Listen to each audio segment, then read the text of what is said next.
Hello বন্ধুরা, আজকে আমি একটা নতুন রেসিপি নিয়ে চলে এসেছি। তো তোমরা সবাই দেখো, ভিডিওটা লাস্ট অবধি অবশ্যই বুঝতে পারবে। তো এখানে দেখো, আমি আলু কেটে নিয়েছি, এখানে আলু সিদ্ধ করেছি, আর এখানে আদা রেডি করেছি, আর এইখানটাতে হচ্ছে গাজর গ্রেট করে নিয়েছি, আর এটা হচ্ছে বিট গ্রেট করে নিয়েছি হচ্ছে, আর এইখানে রয়েছে হচ্ছে বিস্কুট গুঁড়ো। তো নিশ্চয়ই তোমরা বুঝতে পারছো। আর এই যে ডিম। তো এইবার প্রসেসটা হবে, সবাই ভিডিওটা লাস্ট অবধি দেখো, কেমন লাগে জানিও।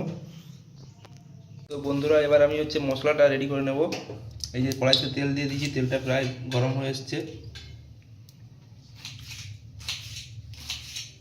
এবার তেলের মধ্যে পেঁয়াজ দিলাম, পেঁয়াজটা হালকা করে ব্রাউন হবে।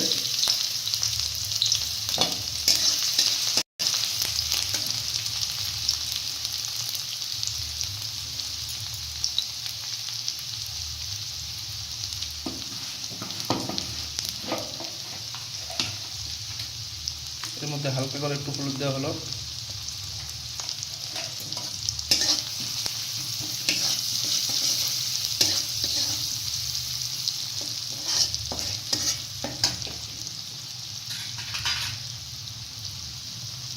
নেক্সট এবার এর মধ্যে আদা দিলাম,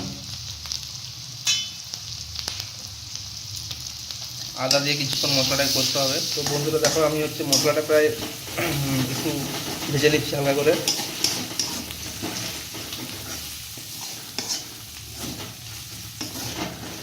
এবার লঙ্কা গুঁড়ো দিলাম কম করে।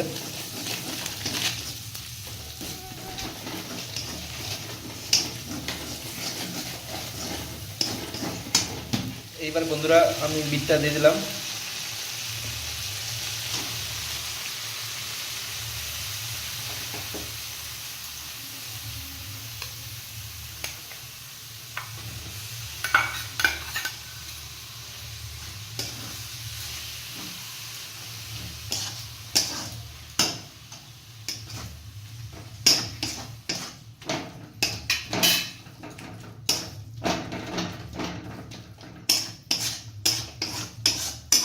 বিটটা দিয়ে ভালো করে আমি মিক্স করে নিলাম।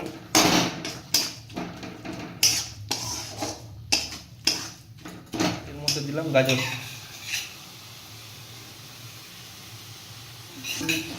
গাজরটা দেওয়ার পর একটু ভালো করে নিলাম।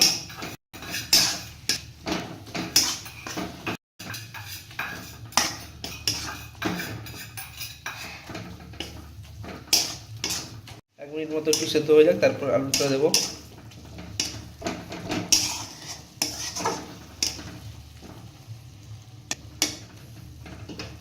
এবার দেখো, বিট এবং গাজরটা প্রায় সেদ্ধ হয়ে এসছে। এবারে আমি এর মধ্যে আলুগুলো দেবো।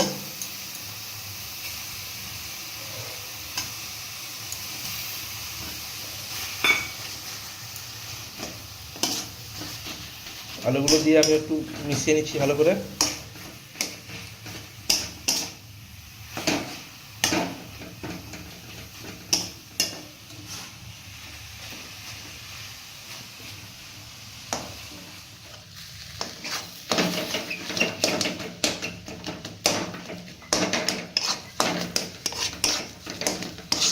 এরকম করে আলুটাকে পুরো করতে হবে, ম্যাশ করতে হবে, তাহলে ভালোভাবে মিক্স হয়ে যাবে।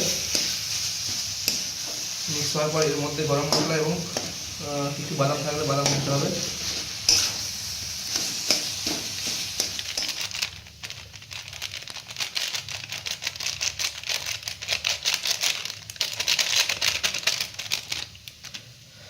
এটাকে ভালো করে মিক্স করে নেব।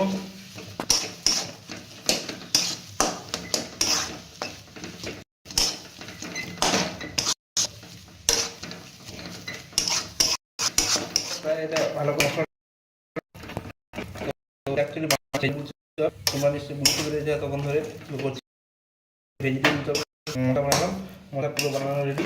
এইবার এটা আমি নামিয়ে নিব নিচে অন্য একটা থালাতে।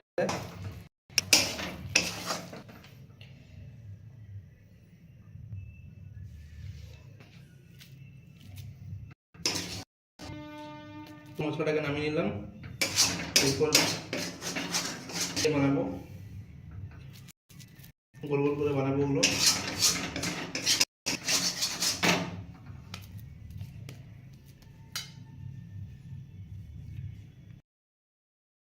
আমার মশলা রেডি। এবার আমি এগুলোকে চপের শেপ দেবো। হালকা গরম আছে, বাট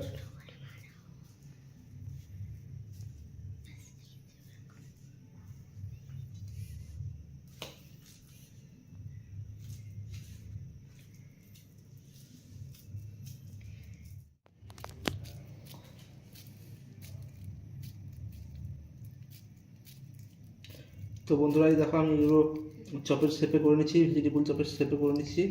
তো একটু গরম আছে তাই একটু অসুবিধা হচ্ছে।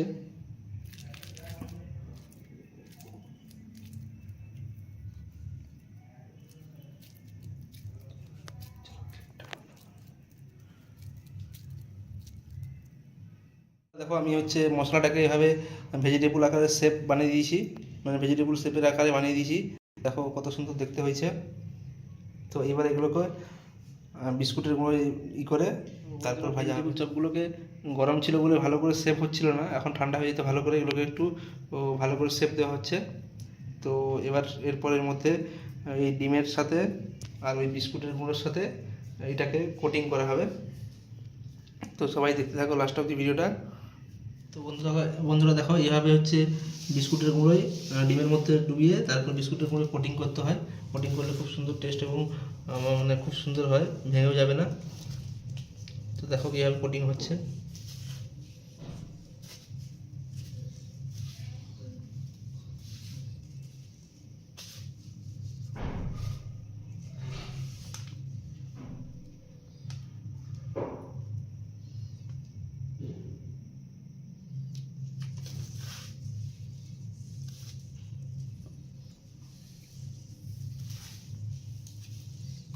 তো এইভাবে কোটিং করলে খুব সুন্দর হয়। তো বন্ধুরা দেখো আমি ভেজিটেবল চাপগুলোকে এইভাবে ভেজে নিচ্ছি, মিডিয়াম ফ্লেমে এইরকম করে ভেজে নিচ্ছি। দেখো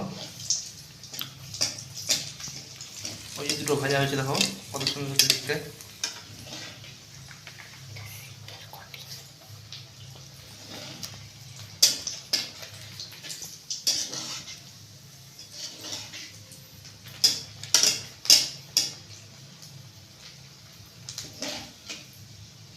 আমার ভেজিটেবল চাপগুলো ভাজা কমপ্লিট হয়ে গেছে।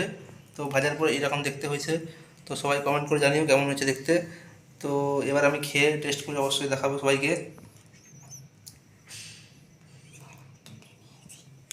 আর এটা খাওয়ার জন্য আমি হচ্ছে পাশে স্যালাড কেটে নিয়েছি, পেঁয়াজ আর হচ্ছে শসা দিয়ে। তো এবার আমি খেয়ে দেখাবো কেমন হয়েছে। দেখো আমি এখন এইটা খেয়ে দেখাবো কেমন টেস্ট হয়েছে খেতে। খুব সুন্দর টেস্ট হয়েছে এবং গরম আছে একটু। তো যারা এতক্ষণ ধরে ভিডিও দেখছিল সবাইকে অসংখ্য অসংখ্য ধন্যবাদ। বাই বাই, সবাইকে ভালো থেকো। আবার দেখা হচ্ছে নেক্সট কোনো রেসিপিতে। ততক্ষণের জন্য বাই বাই সবাইকে।